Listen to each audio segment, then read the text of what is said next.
예, 오늘도 이 유문관 제43칙 수산의 죽비, 이 수산의 죽비, 이 수산이 큰 스님이죠. 임재종, 임재하면은 해능부터 내려왔는데 도 해능, 남막해양, 마조, 백장, 황백, 임재종, 임재. 이 임재종을 더욱 오늘의 임재종이 있게 만드는, 우리가 그 이율곡 이런 분들이 또는 신사임당, 물론 그 자체도 훌륭하죠. 그러나 그 이율곡이나 이향이 돈에 새겨질 만큼 유명한 이유는 어디 있느냐 했을 때 가장 첫 번째 꼽을 수 있는 게 그의 제자들이다. 그의 제자들이 쭉 이루어오면서 한 문파를 이루었다. 그래서 그 문파의 대장이 이율곡이고, 이 율곡을 대신할 만한 문파가 있느냐 했을 때 그거 보면은 개별적으로 이야기하면은 이율곡보다도 더 뛰어난 사상가가 많겠죠. 임재종도 마찬가지라. 그 하나만 꼽으면은 임재보다가 더 훌륭한 스님들이 많아요. 그러나 전체의 흐름에 의해 갖고 하나의 문파를 이뤘을 때 임재종보다가 더 뛰어난 파가 있으면 나온나? 없어요. 해능 이래로 5개의 파가 나왔죠. 동산파, 저쪽 편에는 그 청원행사파, 그쪽에는 동산하고 자기 그 제자 조동파, 조동종이라 하죠. 종파, 조동종. 그 다음에 밑에 내려오면은 법안종, 그 다음에 운문종, 요 세 종이 만들어졌고, 이쪽에 오면은 그 위산과 앙산에 의해서 만들어진 위양종, 그 다음에 임재종, 5개의 종파가 있는데 다른 종파들은 다 사라지고, 왜 사라지노? 그 종파를 이어받을 만한 훌륭한 제자가 나오지 않았기 때문에. 그러나 임재종에는 왜 합니까? 이런 수산 스님처럼 불출한 제자가 나옴으로써 임재종이 쭉 오늘날 우리나라의 조계종도 임재파다, 이런 이야기입니다. 임재의 제자다. 그러고 지금 또 요새 그 스님들이 그 열반에 들 때 이런 걸 스님들 하는 거 비석이라고 무리식으로 하면 비석, 거기다가 어떻게 이름을 적어 놓으려고 하면은 나는 임재종의 멧대송이다 이렇게 적어주는 것을 원한다 이러더군요. 부처님의 멧대송 하면은 그 어느 파인지를 모른다니까요. 그러니까 임재종, 나는 임재종파의 멧대송이다. 임재종파 했다 해서 부처님 제자 아닌 건 아니잖아요. 임재 멧대손이다 하면 임재가 멧대손이고 들어가 올라가 보면 그럼 그쭉 한번 족보를 찾으면 되겠죠. 어쨌든 간에 하고자 하는 이야기는 이 자기 스승보다가 더 뛰어난 자가 나와야 스승의 은혜에 보답한다. 우리나라 같은 경우는 스승보다 더 뛰어난다 하면 말이 안 되죠. 어떻게 스승보다 더 뛰어날 수 있냐 하고 눌리, 스승보다 더 뛰어날 수 없도록 눌린다. 그러니까 맥이 끊어져. 이거 좋은 스승이 나타났는데 그것을 이어가지 못하고 맥이 끊어지는 이유. 식당 같은 경우도 그런 게 참 많아요. 일본에는 수프가 끝없이 몇 대를 이뤄온다. 소스 같은 게 몇 대를 이뤄오는 그 맛을 한대. 그래갖고 그 식당이 대를 이어갖고 쭉 이뤄오는 아주 유명한 식당들이 되는데, 우리나라 같은 경우는 자기 아버지가 식당을 해서 돈을 많이 벌면은 그 자식놈이 식당한다 하면은 말리죠. 아버지가 노가 됐으니까 너는 넥타이 매고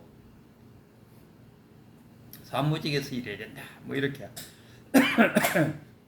신문 보니까 시장에서 제가 있는 데가 이 서문시장, 성당시장인데, 성당시장이 이렇게 반찬집도 그렇고 보니까 자기 아버지 대를 이어갖고 지금 2대째를 하고 있더라고요. 반찬 그 재료, 그러니까 무라든가 뭐 고추 이런 파는 그 집에도 보니까 지금 아버지 돌아가시고 아들이 하고, 반찬집에도 보니까 아들이 하고, 이제는 막 아들이 그렇게 이제 크게 그 옛날 같지가 않는 모양이에요. 지금 또 우리나라도 이제 서서히 일본 닮아가고 있는 것 같아요. 제 생각에는 바람직한 현상입니다. 그 아버지보다가 더 뛰어나가고 더 큰 반찬집을 만든다. 이런 괜찮다. 여기도 마찬가지 수산 스님이 임재종파를 복키워준 그런 큰 스님입니다. 이 큰 스님이 어느 날 갑자기 이렇게 이것을 돋보기라고 말한다. 근데 이 돋보기다라고 하면은 이 뭡니까? 법에 촉하다. 여기는 뭡니까? 원설을 보기 촉하다, 범하다, 더럽히다, 접촉하다, 뭐 이런 촉자라, 촉하다 이런 데 있고, 이것을 그 돋보기라고 하지 않으면은 등질배자. 이거를 어떻게 해석하느냐 이거죠. 그래서 어떤 분들은 죽비, 우리가 죽비가 막 딱 켜는 그게 죽비지 않습니까?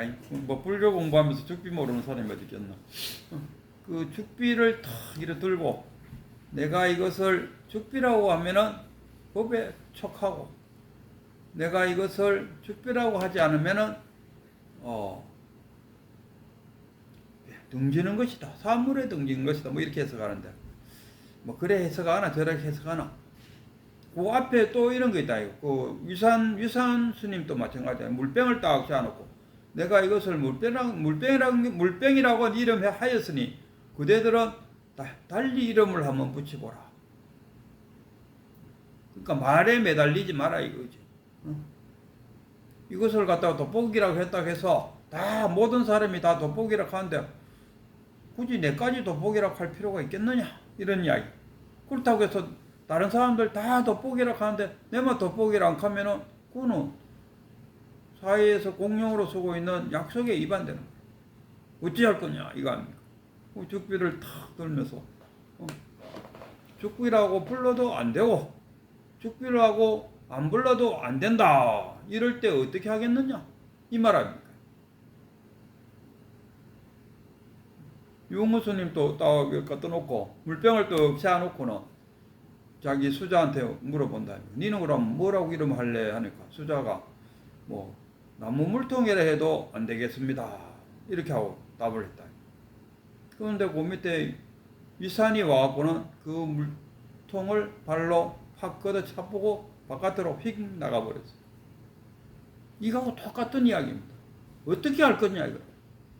그래갖고 어떻게 하지 못하는 은산절벽에다가 딱 갖다 놓는 거예요. 여기서 자기가 딱 갇혔다. 딱. 이제 말문이 딱 끊어지잖아. 왜 할 거냐? 불러도 안 되고 안 불러도 안 되는데 당신은 왜 할 거냐 했을 때 입이 딱 다물어지잖아. 여기서 우리가 이제 깨친 자와 깨치지 못한 자의 탁 갈라지는 거죠. 깨친 자부터 뭐 하겠습니까? 그 죽비를 훅 당겨갖고 손바닥에 다다다다다 한번 쳐보겠죠. 그리고는 속 돌려주겠죠.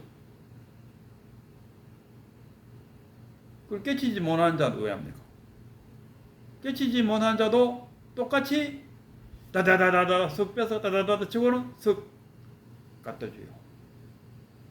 근데 이게 큰 스님의 안목이 있어야 된다. 똑같은 행동을 했어요.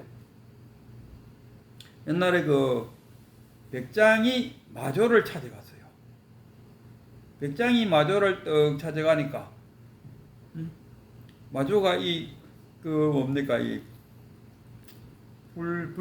불자라 합니까? 그 우리가 볼 때도 그 파리 목이 쫓는 먼지털이 같은 거.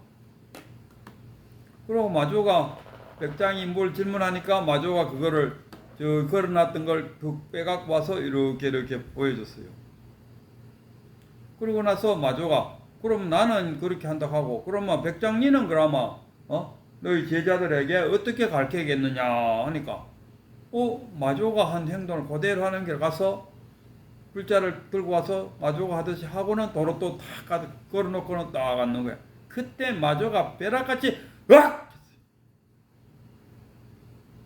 백장이 그 소리에 3일간 기가 먹었다.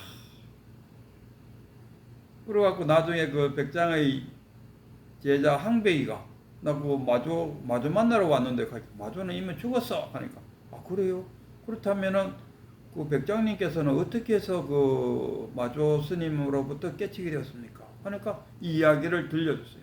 들려주니까 항백이 그 말을 듣는 순간에 딱 깨쳤어요.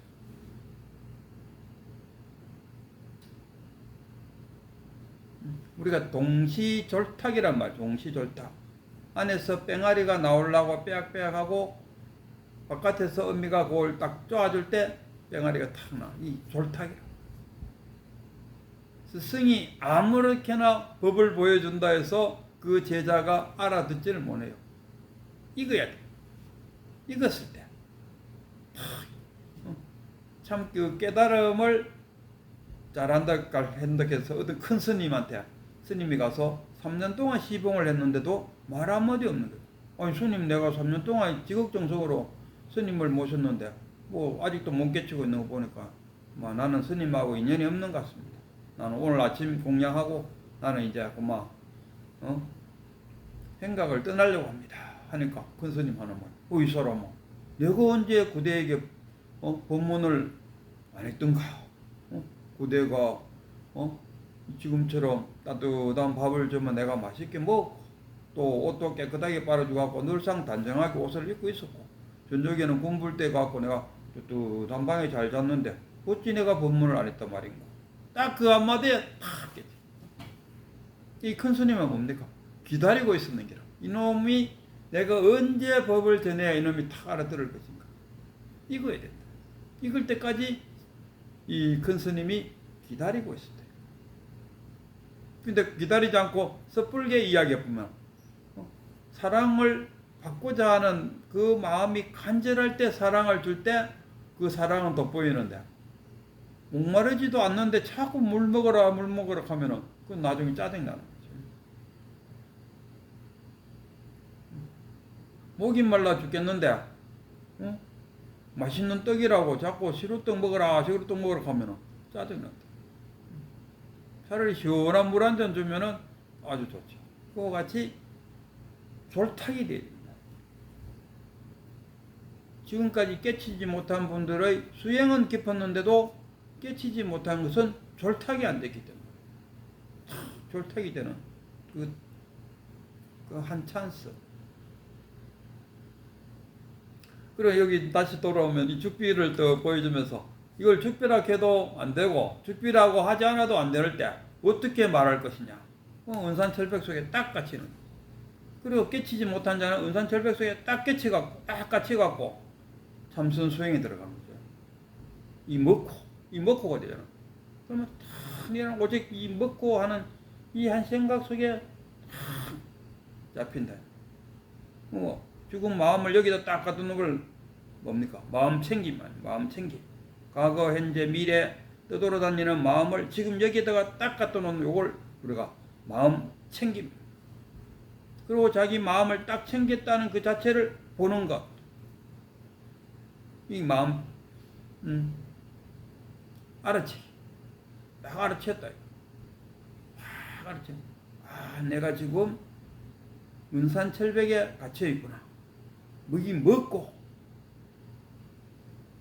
그 한 생각 속에 딱 있다가 보면은 우리가 하두가 박살난다 하듯이 그 한 생각마저도 딱 끊어지는 그 순간이 있어요. 거기서 모든 것은 내 안에 있다 아닙니까? 구족되어 있다. 밖에서 도를 구한다면 그건 외도라. 부처님이 말하는 외도. 내 안에 모든 것이 다 구족되어 있어요. 우리가 그 불성을 우리가 다 갖고 있는 존재라. 불성이 없으면 깨칠 수가 없는데 불성을 갖고 있으니까 깨쳐진다. 기하장을 아무리 간다고 해서 거울이 될 수 없다. 그러나 정동을 갈면은 거울이 된다. 그러니까 우리가 말하는 기하장을 갖고 있는 것이 아니고 정동을 갖고 있으니까 누구나 다 거울이 될 수 있다. 이런 거예요. 그래서 이 깨치지 못한 자는 삼선 수행을 통해서 자기가 마음을 챙기고 그리고 그 알아차림을 통해서 다 한 생각마저 끊어지는 그 찰나야 다 깨치 멋있잖아요. 근데 그 깨치지도 못한 놈이 깨친 자의 흉내를 내는 경우는 왜 합니까? 자, 죽비라고 불러도 안 되고 죽비라고 안 불러도 안 된다. 자, 어떻게 하겠느냐 딱 하니까 깨친 자는 왜 합니까? 그걸 죽비를 탁 뺏어 갖고는 따다다다다다 두드려 갖고는 다시 또 큰 스님은 탁 주세요. 깨치지 못한 자도 이제 그런 질문 받으면 어떻게 행동해야 된다 하는 거 안다 이거. 물병을 발로 차야 되고 내가 이걸 사과라고 이야기했는데 그대는 뭐라고 부를까 하면 쑥 뺏어 갖고 사과를 한 입 깨물어야 된다. 알아. 그래서 아니까 자, 이 죽비를 어떻게 하겠느냐 하니까 죽비를 싹 뺏어 갖고 깨친 것처럼 탁 돌렸어. 그러면 이제 큰 스님이 한마디 하죠. 그대는 어떻게 해서 그런 행동을 하게 되었는고 하고 그 이유를 물어봐요. 그때 저는 이 죽비가 어쩌고 저쩌고 해갖고 이래갖고 이래저래 해갖고 이랬습니다 해서 나는 이렇게 했습니다 하고 답을 해요.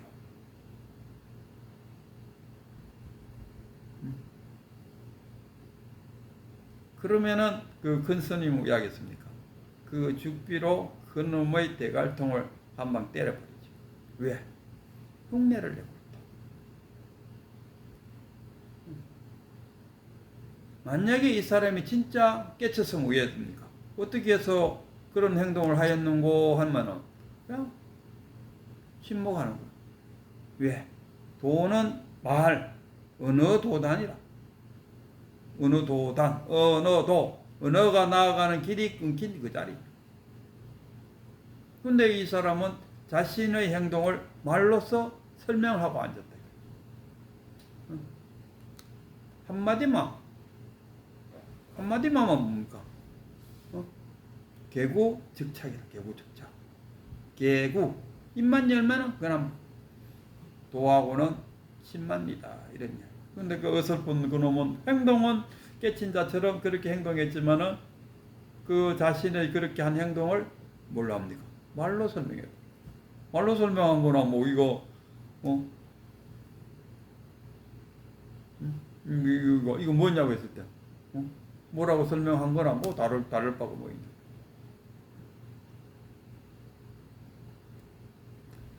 그래서 참 이제 그 무문회계가 이 무문간 이 참 중요한 책입니다. 이게 우리가 그냥 여사스럽게 보지만은 이 무문회계가 48개의 공안을 딱 압축시켜 갖고 이 만든 책을 누구한테 줘? 국왕한테 바쳤어요. 깨달으려면 이렇게 공부해야 됩니다 하고 국왕한테 바친 책이 이 무문간 책입니다. 무문회계가 여사 머리를 써갖고 만든 게 아니다. 그리고 오늘 공안이 43칙이다. 이제 5개 남았다요. 그 5개 안에 이제는 공안 타파가 아니고 이제는 네가 깨달아라 이런 이야기입니다.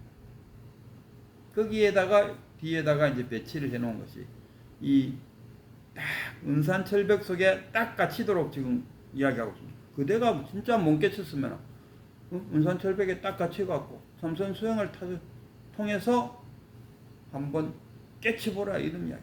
어설프게 깨치지도 못한 놈이 깨친 척하고 깨친 자의 흉내를 내는 그 딴짓은 이제 그만하고 정말 은산철벽에 갇혀갖고 삼선 수행을 통해서 한번 깨쳐보시오 하는 것이 지금 남은 공안들의 그 아마 무문회계의 본뜻이 아닐까 이래 생각합니다.